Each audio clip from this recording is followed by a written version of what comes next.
welcome back to my channel. Today is all about having a better shopping experience during the holidays. These are tips that I have come up with based on my experiences. We are talking about shopping for Christmas presents, but these tips could be used year-round. They apply to any shopping experience, even if you're just buying for yourself. It is never too early to start. I don't care if you start December 26th. If you find a gift that would be perfect for someone, or if you find a great deal on something, you don't have to wait till December. The main thing is don't feel pressured to shop at a certain time, and don't feel embarrassed to shop early. Make a budget. I don't care if you have tons of money and you know for a fact that you can buy anything and everything and it will all be covered. It's better to have everything planned out. This is not one of those times where you can just wing it. That is more stressful. My personal list has a couple of different components. First of all, I write down the maximum amount of money I want to spend. Then I have a list of all the people I'm buying for. Next to each name is the present I plan on buying that person, and then the highest expected cost. Always calculate up. I'd rather plan for more and spend less. Much better scenario. I also keep track of how much I'm spending along the way. So once I've purchased a present, I will put the exact price next to the present and check off that person. At the end, I total everything out. That way I know if I'm under budget or exactly on budget or over. I try to never go over. The obvious choice is to directly ask people what they want for Christmas. This is a fine strategy. There's nothing wrong with it. But I would also add that you need to be observant. I'm always thinking about Christmas presents, so I'm watching people all year round. If you're not like that, that's okay. At least start 1 to 2 months before Christmas, or 1 to 2 months before you plan on shopping for Christmas presents. Because on the spot, there might be things that people want or need, and they won't think of it. Or they'll say, I don't know, and you're left with no idea. So observing helps you to see what they want or what they need, or to think of things that they might like. This tip goes along with tips 2 and 3. Make sure you're keeping track of your gift ideas. I keep my gift ideas with my budget, so everything's in one place. You're not going to remember that spur of the moment idea you had in a dream or in the middle of work. Write it down. Don't be afraid of the internet. The internet is there to help you.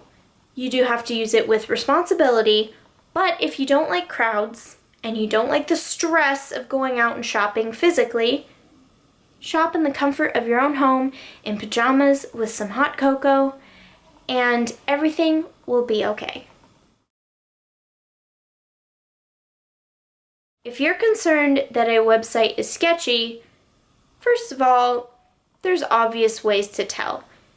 If the website is not in your first language and you have no idea what's being said, don't be tempted by the cheap price. Just avoid that website. If you're absolutely not sure, there are great websites for this. There's scamadvisor.com, consumeraffairs.com.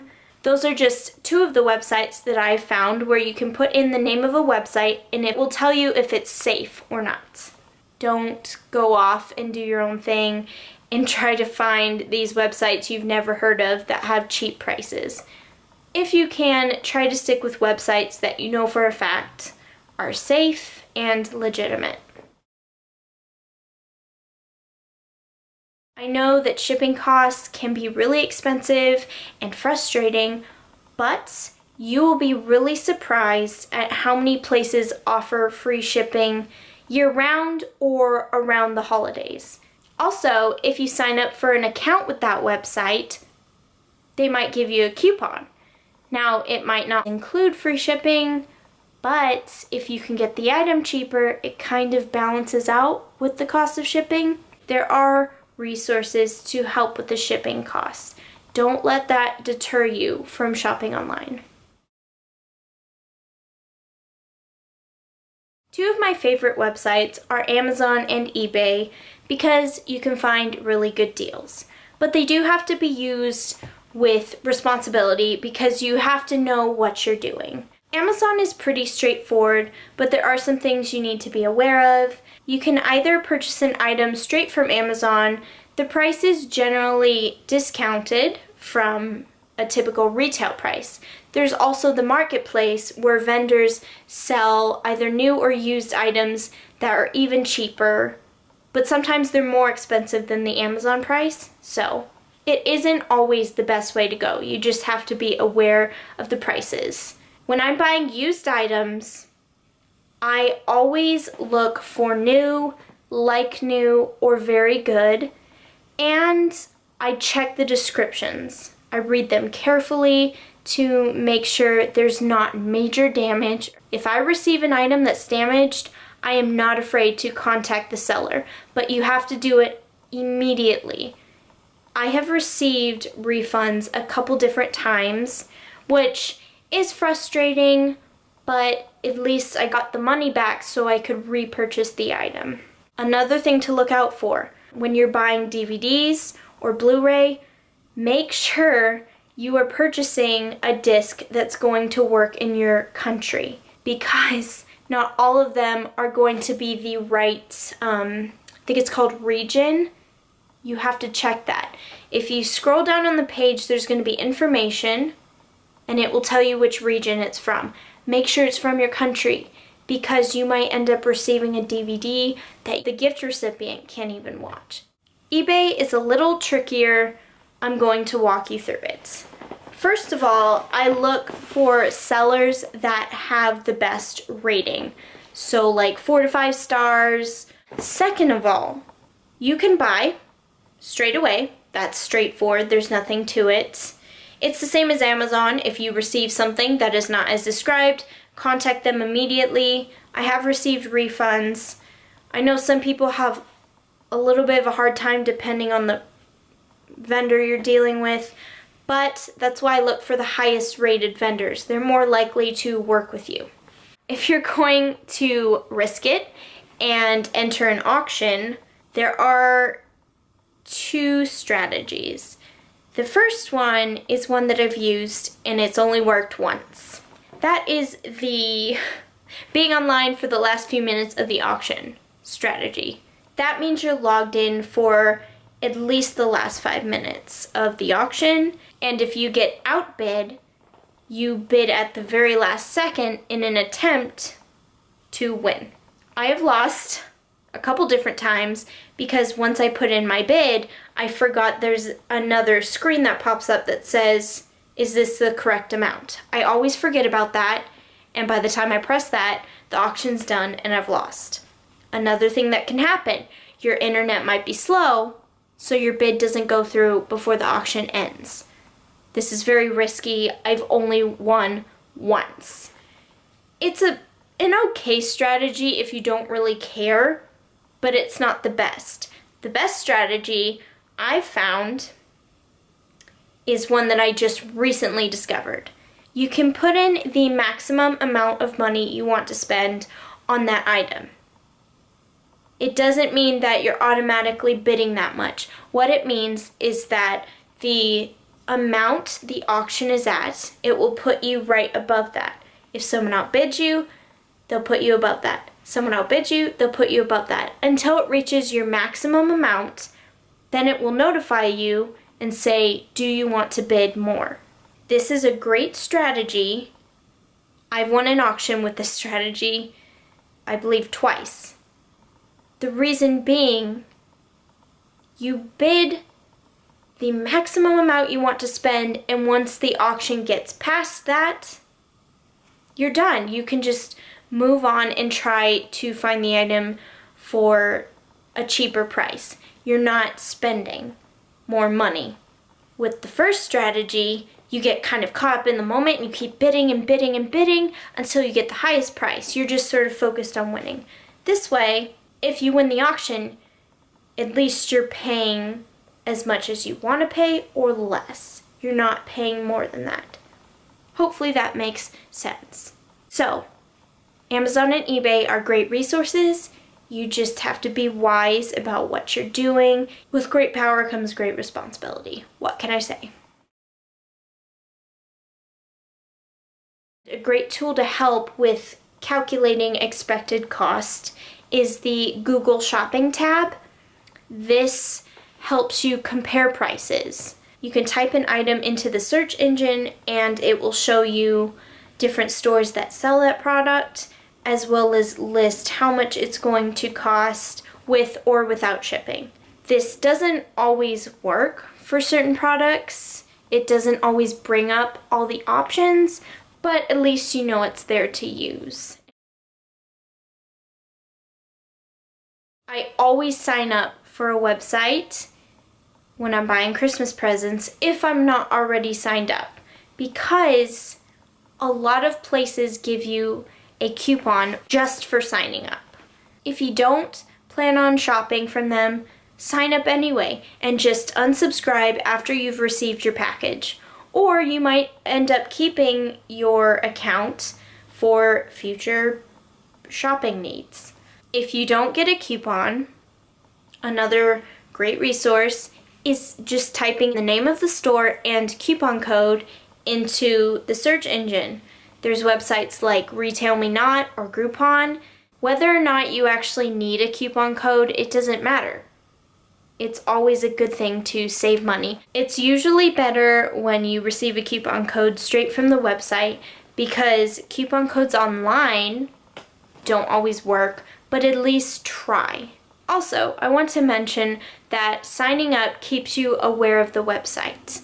You'll be notified when there's sales, and it also reminds you to check in on the website and see if there's coupon codes anywhere. So, signing up is always a good idea. More often than not, coupon codes do save you money, but make sure you're doing math every step of the way, because deals can be deceiving. They don't always save you money. Another way that I find out the highest expected cost for my budget is checking out. Basically, I check out all the way up to the point where you actually press the place order button. The reason being that tax usually isn't added to the cost until the very last page. Also, you can try out coupon codes this way to see which one works best or if a coupon is worth it. If there's no calculators available, simulate your final checkout to make sure your budget is accurate. In your excitement, you might just add things to your cart and buy without giving much thought to it. But you do need to have some patience. If you don't really care about the money, that's okay. For me personally, I'm okay spending on my loved ones. I want to show them that I care. But you also have to be wise and think about your adult responsibilities. You have to think about the things that you're going to need and the other people you're shopping for. So rein in the excitement and really think about what you're buying. Also, you might hold out and end up getting a better deal than what you were getting initially. You never know. On the flip side, if you find an amazing deal and your gut says go for it, just go for it. Because sometimes too much patience can cost you more money because you miss out on a deal and nothing better comes along or nothing similar. So this all comes with experience. You're going to make mistakes. It's trial and error with shopping. but eventually you learn to balance it out. You know when to go for it and when to hold back and wait it out. Breathe and remember who you're shopping for and why you're doing it. You're showing your loved ones how much you care. You're telling them that you're thankful for them. When you're having a meltdown from shopping stress, just let it go. It doesn't matter. If the recipient truly cares about you, no matter what you give them, it won't make a difference because it's from the heart. Have fun with it, please. It's not meant to be a chore. If you have any questions about the tips I've shared, or if you have tips to add or funny stories to share, feel free to leave them in the comments section down below. If you liked this video, please give it a thumbs up and don't forget to hit that red button down below to subscribe and become a member of my YouTube family.